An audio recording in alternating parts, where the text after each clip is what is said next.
Welcome, welcome. Happy New Year. What exciting times here. I wish you the best in this new era. This is what I'm calling the year rather than a year.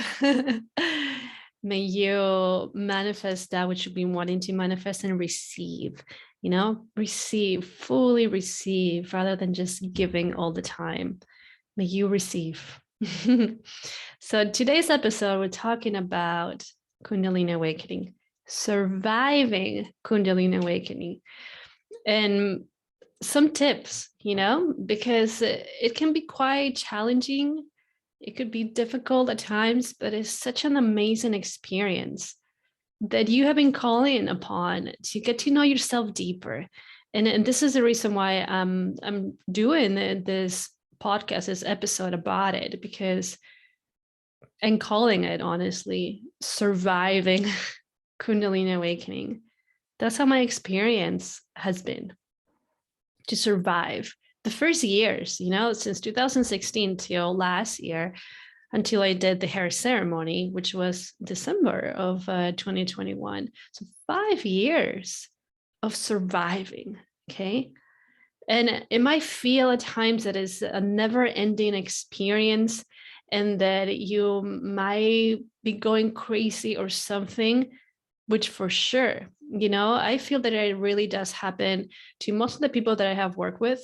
It happens to them, some friends for sure, myself included, many, many times I felt that I was definitely going insane.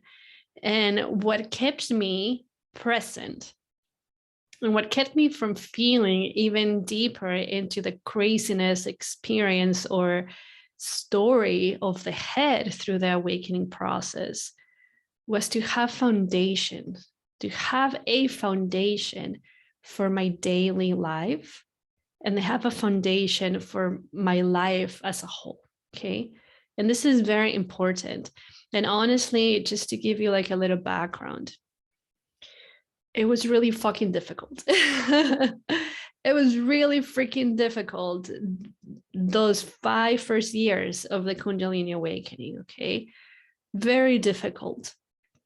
Because for me, all of the things that I put on the shadows came up to the surface, because what happens is that your physical body has been carrying all the trauma from your lineage, ancestral trauma, the trauma from life, as in this planet as a whole.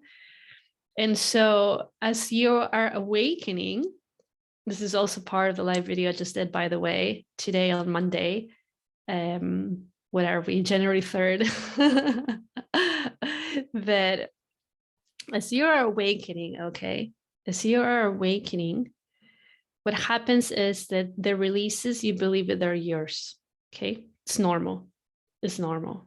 I believe they were mine for a very long time too. And depending on what they are, I still believe they're mine because there's that condition, okay? There is that story that had been created around it, that it was me. However, what happens is that the physical body is the one that is releasing all these things, okay? So the physical body is the one that carries all those traumas. And you as the consciousness actually came here. One of the things that you came here to do was to shine the light in these dark places of the physical body. So the physical body reawakens. The physical body goes back into its intelligence. You remember what you are, that you're not the physical body, that you're not just a personal experience consciousness, but you are the consciousness itself having a personal experience. So it works hand in hand so well, so well. And this is really the biggest chunk, that I like to call it, of the awakening process. Because when you tune in into the intelligence of the physical body, when you feel the physical body remember, and the physical body freeing itself, you're also freeing you.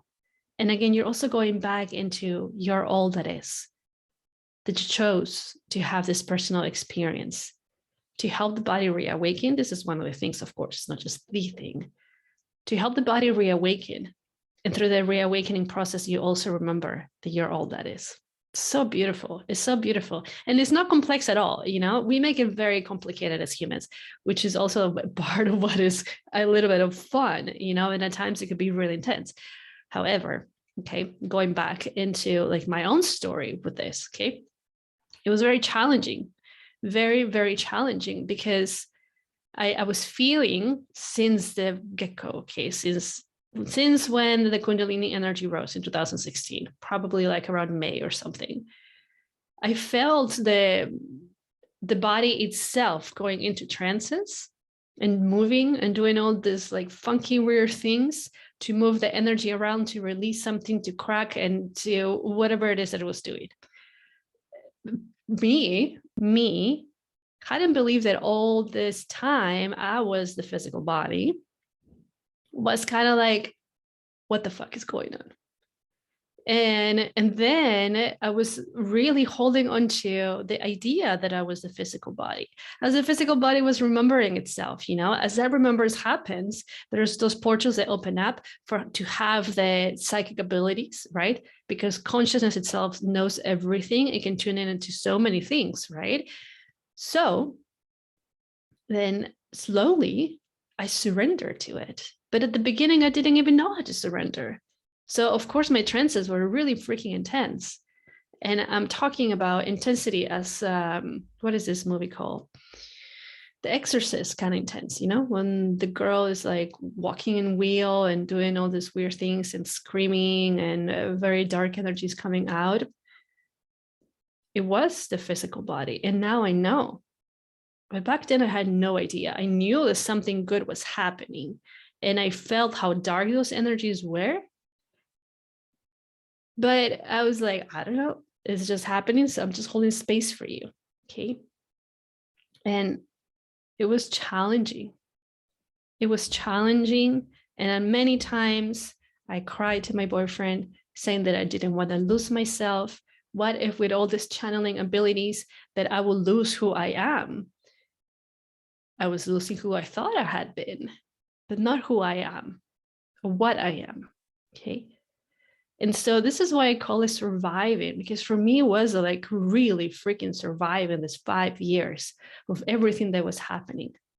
Starting with, of course, the Kundalini Awakening, but that was just like the catalyst for everything and all the changes that happened in my life, including, you know, the divorce, leaving Las Vegas, leaving my family, leaving my community, starting from what I thought was zero, which it wasn't zero, you know, but again, that condition in my mind that I was like, wow, I dropped everything and I start from zero, and coming into finding me, what I am, and the confidence in my being, you know, not being ashamed or being wanting to hide from the abilities that I have, which I did at the beginning for years, because I didn't know anybody. I didn't know anybody that had gone through this Kundalini Awakening. I knew one person, but I never really connected with her.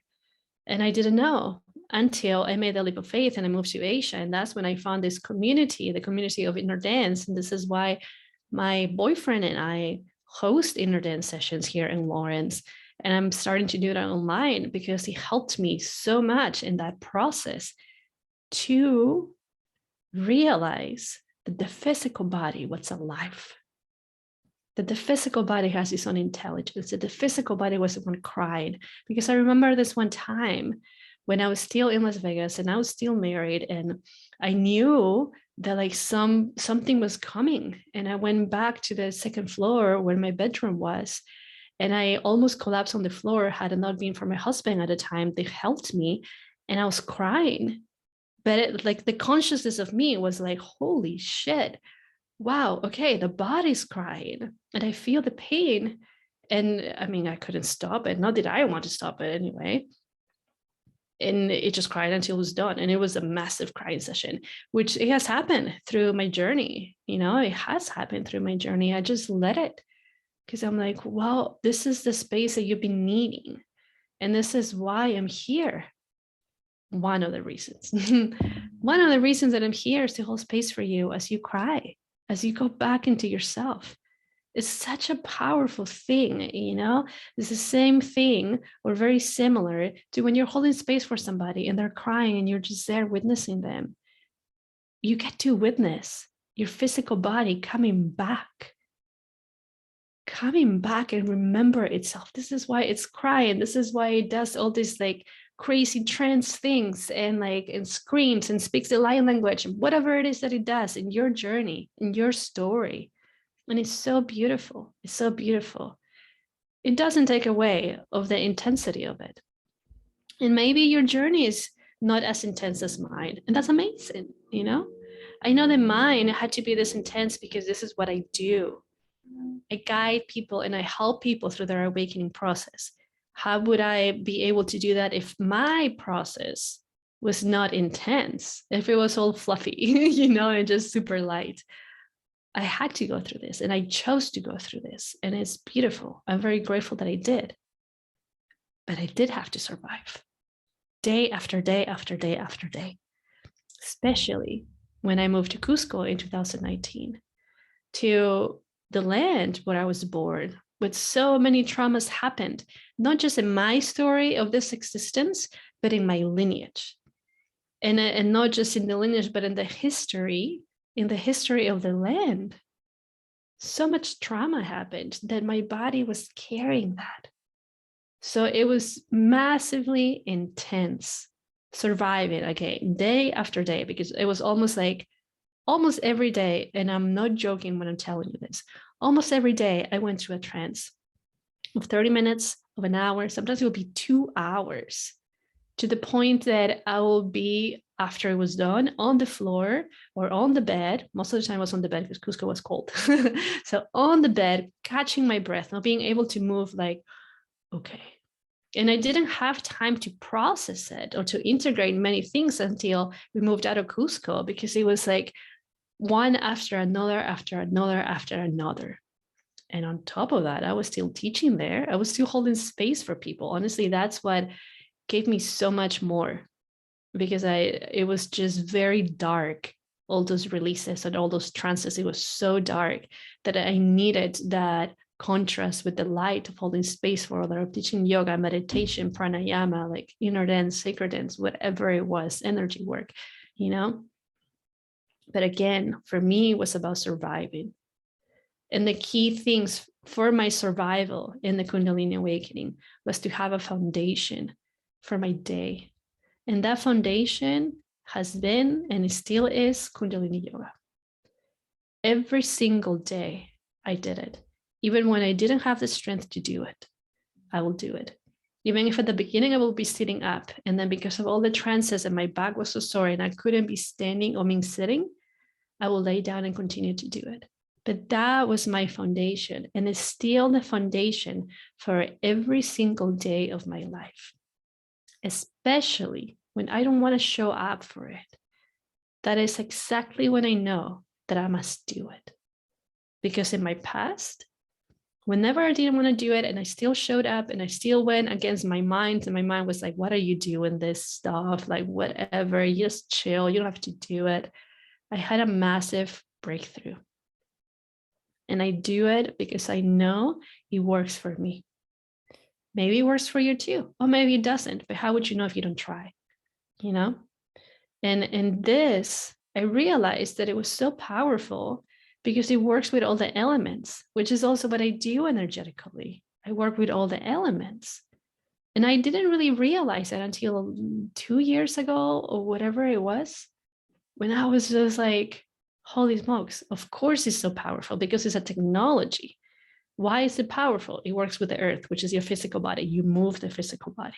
It works with the air element, which is the breath. There's so much pranayama that is being used in Kundalini Yoga, for all kinds of different things, literally for all kinds of different things. It's quite fascinating. Going into the fire, your soul, you're getting to a point where you're communicating with it, when it's leading you, when it's guiding you. And the same thing happens with the physical body. There reaches a moment where you're doing a kriya or you're doing some kind of exercise, and then you pass the threshold of like, oh my gosh, this sucks and this is difficult. And then the body just does it. This is also the awakening of the physical body. And then it goes into the water element, which is your emotions. You move all the energy around, the emotions rise up, all kinds of emotions, not just blissfulness, but anger, frustration, sadness, all of that comes up to the surface because it's cleansing the physical body, which is a key element in the awakening process.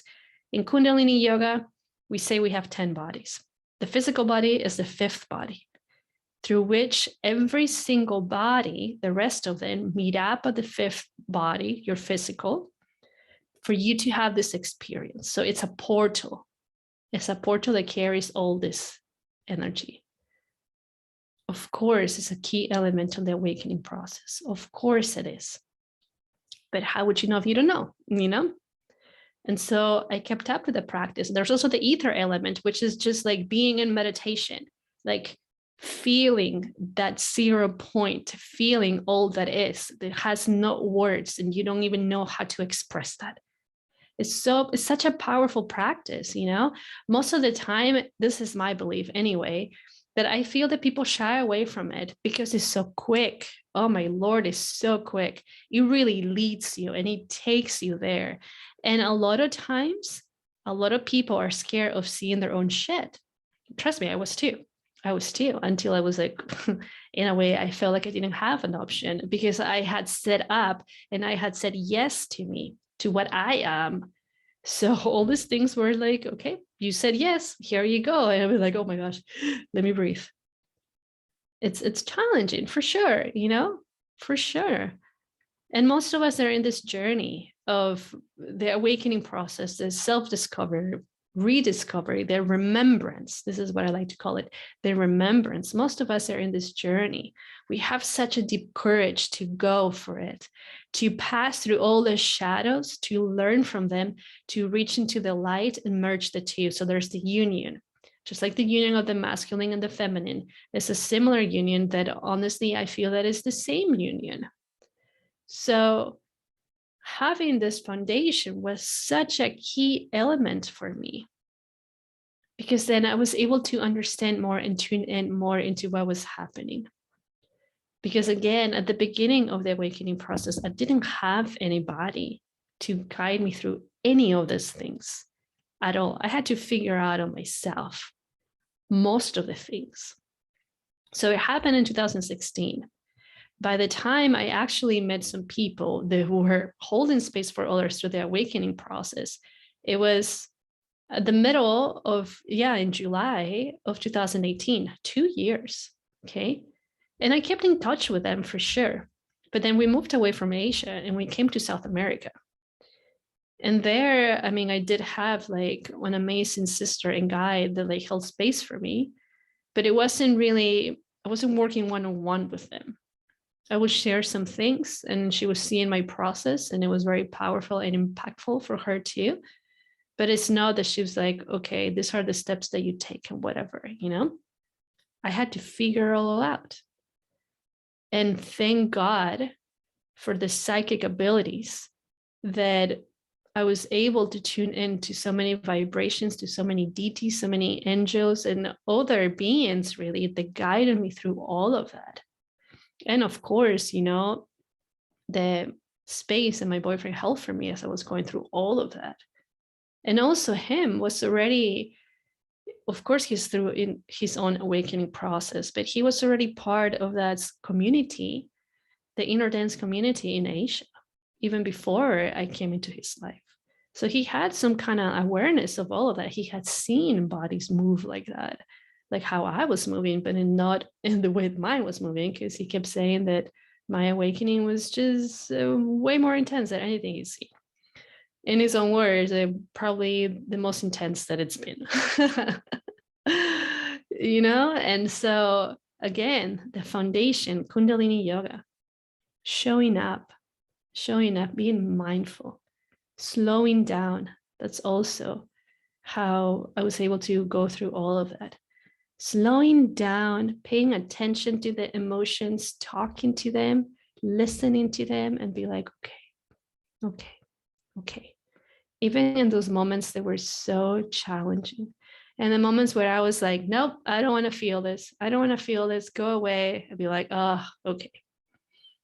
What do you have to say? I'm here. The courage that you also have, because this is why, one of the reasons why you're also in this journey, that you have that courage and a self-love to go really deep in your journey. You have it. You have it. And I know that you do. I know that you do. Simple. But again, the foundation was very key for me. Very, very key for me. And after that, I found little things, that this is also what I teach to others when they're going through their awakening process and how to really be in tune with the body. There's many things that I learned throughout the journey. And in the way of like, let's try this. Okay, that didn't work. Okay, let's try this again. Okay, I resonate with that. Cool. How do I put all these pieces together that were just like sent to me, and through messages, visions, whatever it was? How do I put all of that together so then I can understand it? I can apply it to my journey. So trial and error. And that's how I was able to stay present and not going to some kind of institution, honestly, because I know a lot of people go to that. It happens because they don't even know they're going through this awakening process. And thank God that I did. I didn't really understand it, but prior, a couple months before that, it had been talked about in my Kundalini yoga teacher training, the first one that I did. So there was some kind of awareness in there. But again, in this 5 years, it was just kind of like, how do I survive this? So I stay with the practices that resonated the most with me, that made me feel very balanced, very sacred. That's such a key element in my life, very sacred through the journey, loving everything that will show up. And again, what it did for me, the one thing that did it for me was Kundalini yoga. And then again, like I said, older things. And one of the major things, again, was inner dance. Because then through inner dance, parts of my physical body that were not fully awakening in a way through the Kundalini yoga practice awakened. And because I already was, how my boyfriend calls it, super activated, then it was easier to surrender and then feel the movement of the physical body as it continues to awaken, the cracks of the physical body, which is something really fascinating, to feel how my body readjusts itself, and then going into like, shit, I had been walking on this earth so unbalanced. How did I even survive? Again, survival. But it was because of my willingness to still be here, because I knew there was something bigger for me here and for others through me. And so I survived. But it took a lot of surrender through that practice, the Kundalini yoga practice. If you see a little bit of my altar in the back, especially for those of you that are watching the video, I have so many key elements from the Sikhs and from Kundalini yoga, the masters, the teachers, because my soul resonates so much with that practice that I see as a way of living. And without that, I'm not even sure if I'd be here, honestly. I'm not even sure. I surrendered to the point that I will go to my altar and collapse on my knees. I wouldn't even ask for like anything ginormous, but because I was opening up so much to the energetics, I would say, show me a presence. So I know I'm not going crazy. Show me a presence. That's all I wanted. That's all I needed, a confirmation. Okay, you're not going crazy. Here it is. And who will show up? Most of the time was Guru Ramdas, who you can see in the altar. He will show up. Baba Siri Chan at times, or Lord Shiva, Lakshmi as well. I'd be like, okay, not crazy. Thank you. Let's continue. But it was consistency, discipline, consistency, showing up when I didn't want to show up, when I want to be curled up in the bed in a ball, feeling sorry for myself, showing up. In the moments when I didn't feel that I had the energy to be to be sitting, show up. Do it in the back if you cannot sit. I will show up. I will stay with the discipline because I knew it was building a foundation within myself, because my own foundation, which wasn't very sturdy at all before the Kundalini Awakening, it was rediscovering itself. The foundation that I already had within myself, the sturdy foundation that we all do, was coming back online, was reawakening, as the other one was being pushed aside and in a way morphing to give birth to this new foundation. And so I had to keep it up. And I knew there's no, honestly, since that happened, there's probably 2 times that I stopped doing the practice of Kundalini yoga. And that's because the spiritual ego got to me and it said, like, you don't need to do this, you got it, you're all enlightened and whatever. And meanwhile, I was crashing. And the last time that I did it was because my being itself just wanted to be in stillness and in silence. And then after I was done with that, it went back. Like, let's go back to Kundalini yoga. And I love it. I love it. And it's challenging at times for sure, but I know how good it is. And then I'm expanding my lifetime here by doing that practice, by taking care of me, by taking care of the body, by taking care of my emotions, by taking care of my mind. This is all like a complex thing on the Kundalini Awakening, but it's very powerful, very powerful. So what I recommend, if you're going through your awakening process, have your own foundation, whatever that is for you. Like I said, for me, it's Kundalini yoga. Maybe for you is dance. That's dope if that's dance. Maybe for you is painting, but something that brings you to centerness, something that works with all the elements. You know, if you don't even know what that means, send me a message. Let's have a chat, because it's so important. And again, I have found it in my journey that is important, and in the journey of other ones that I've been working with or have worked with, that is crucial. And that helped them so much, because sometimes we're not really aware that we're made of the elements. So what does each element mean? What do you mean? I didn't know until I knew. But again, consistency of your discipline and the practice, wherever that is for you, and showing up, because I know that at times it's very challenging. I know at times it's just like there's so much going on, especially when the psychic abilities just get like, whoa, so much going on that is like, let me take a break. No, take a break in anything else that you want to take a break, but in your discipline and your foundation, stay with it. Even if you normally do 30 minutes and then you do 5 minutes, stay with that, because that is helping the foundation that is rising up, that is giving you the strength, that is balancing out all the elements, which is giving you, again, the confidence of being yourself, understanding your being, all the aspects of the being, little by little. It's a powerful thing to have, powerful thing to have. So whenever you have that thing of like, I'm not going to do it today. Again, it's your choice. It's your choice if you don't want to do it today. But then see how that makes you feel if you're consecutively doing that. And then also try it out when you don't want to do it and you do it. And with the consistency, the difference.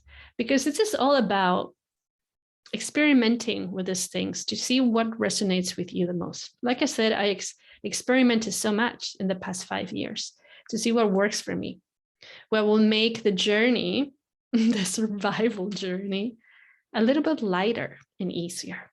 And I figure out for myself, which I also figure out that it works for others as well.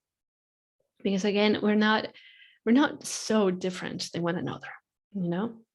It might not work for everybody for sure, but it might work for a really big chunk of people. And so this is why I do, again, what I do, because I know, God, it sucked at times. God, it was so difficult. But then I showed up. And now, honestly, I love myself so deeply. I'm so in tune with the body. I'm still learning, for sure. I'm still learning. I still feel all these really deep emotions, and sometimes feeling those deep emotions of sadness or anger is like, whoa, like more intensified than before. But I know how to alchemize that because I've been learning. I've been in this Kundalini Awakening. How can we call this? Immersion, transformational journey course thing of life. And it was definitely transformational and definitely intense and definitely like super fast. But if I can make it, so can you. If I can survive it, so can you. And then again, you know, I call it surviving because that was my story. My journey was about surviving it. But maybe for you, it's not. Okay. Or maybe for you, it is. See what resonates with you. Because my work is not for everybody. It's just for the people that really resonate with it. And if you're not one of them, that's amazing, you know? And if you are, that's amazing too. There's always a teacher for somebody else, you know? And when you're ready, the teacher shows up. Just when I was ready, the teacher showed up in many different ways and forms. Okay, not just human, deities, animals, earth, goodness. So find that which really gives you the foundation for your daily life. So then you can feel strong.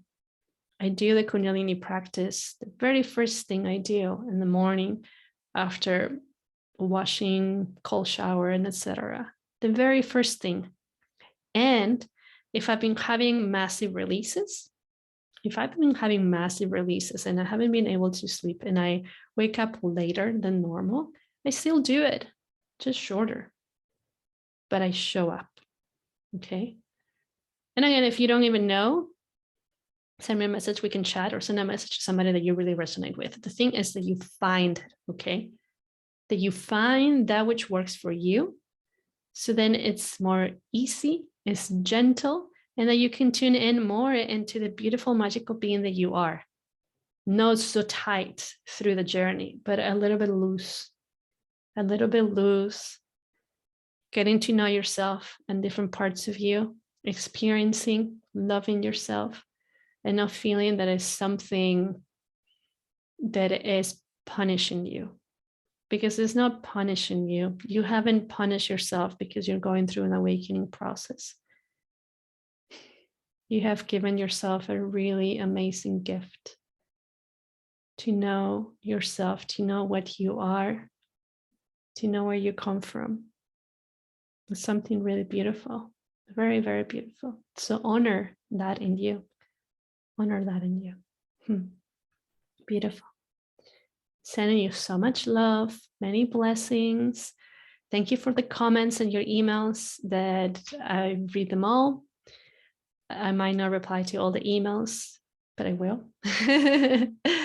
And I'm very grateful for you as well.